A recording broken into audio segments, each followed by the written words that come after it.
le débat algérien est toujours travaillé par cette fausse dualité, le national-souverainisme ou néocolonialisme mondialiste.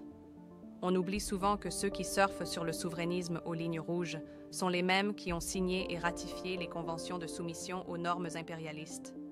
Ceux du FMI en 1994 ou ceux de l'Union européenne en 2005, sans parler des traités de libre-échange qui ont détruit le peu d'économie industrialiste qu'on avait dans les années 70-80. L'économie politique de la prédation-corruption, si discrète mais déjà présente dans le moment boumedieniste, s'est amplifiée dans un laisser-faire, laisser-aller, destructeur, avec l'infita des années 80, où la démocratie devant accompagner ce dernier s'est enveloppée d'un raidissement autoritariste. À ce moment-là, le néolibéralisme a plus marqué les politiques publiques que la démocratie et la formation d'une société civile, pourtant ratifiée dans les accords avec l'Union européenne.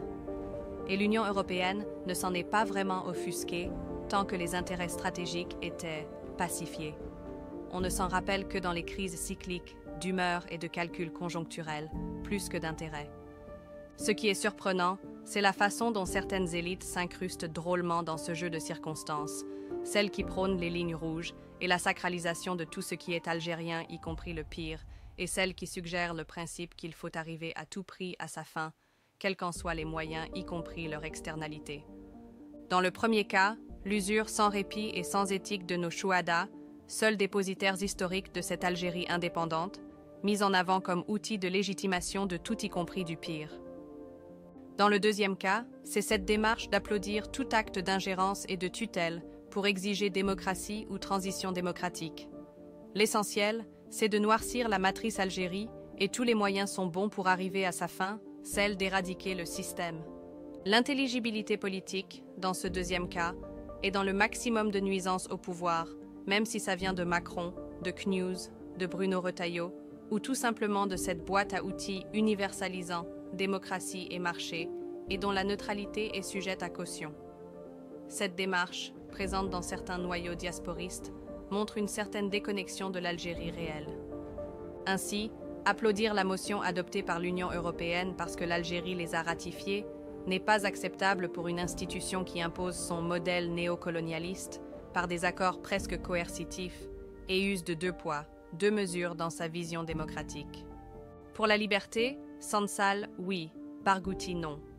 Sansal est plus un prétexte qu'un vrai enjeu de liberté. Sansal compte parce qu'il renvoie à une idéologie presque trumpiste, où l'argumentaire provocateur forgé par sa proximité des penseurs d'extrême droite le rend légitime auprès de ceux qui en usent. La prison l'a héroisé, alors que sa liberté l'aurait largement déprécié auprès de l'opinion publique face à ses contradicteurs dans des débats libres.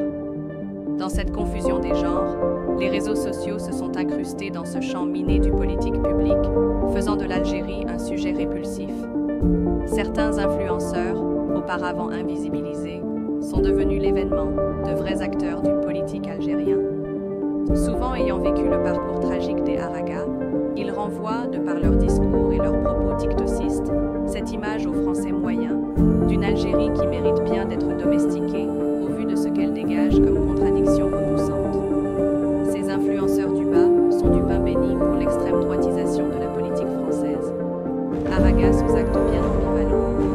Venus en Europe vivre leur vie loin de la corruption, le piston et l'injustice qu'ils dénoncent, et en même temps défendre cette Algérie qu'ils glorifient de façon aussi vulgaire que douteuse.